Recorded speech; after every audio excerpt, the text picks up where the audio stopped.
Benny Boatwright pinaalis ng kupunan sa Taiwan. Bad sign nga ba ito para sa Gilas? Tara, kwentuhan!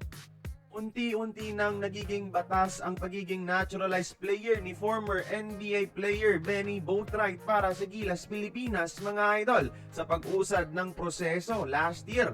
Nakabalik na kasi sa laro si Benny after matenga sa injury. Pero ngayong New Year lang, binungad siya ng hindi magandang balita. Tinerminate o tinapos ang kanyang kontrata sa Taiwan, mga idol, sa kupunan ng Fubon Braves. At mukhang bad sign ito para sa Gilas, mga idol. Dahil primary reason ng management ng Taiwan kung bakit siya inalis ay dahil humina na daw siya, mga idol. Di na daw siya ang dating Benny Boatwright na naghahalimaw sa opensa.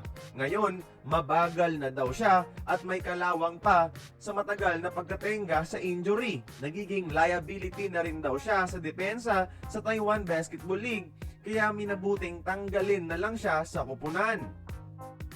Pero on the good side, dahil New Year naman, ibig sabihin magiging available na next conference si Boatwright sa PBA dahil nga isang free agent ngayon.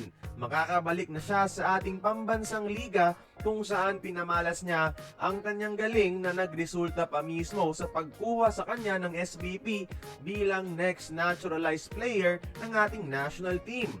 Mas makakasama na siya sa ensayo ng ating Gilas para aralin palalo ang triangle offense para sa araw na ipasa sa kanya ni Justin Brownlee ang tungkulin ay ready na siya na buhatin tayo.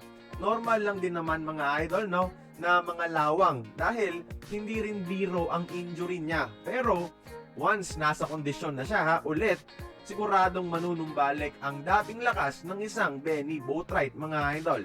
Take note, nasa gitna pa lang siya ng kanyang prime at marami pang ibubuga. Kayo mga idol, anong tingin nyo dito? Bad sign nga ba ito para sa Gilas Pilipinas at tuluyan na nga bang humina ang laro ng isang Benny Boatwright? Join the conversation, magkomento lamang sa ibaba. Happy New Year!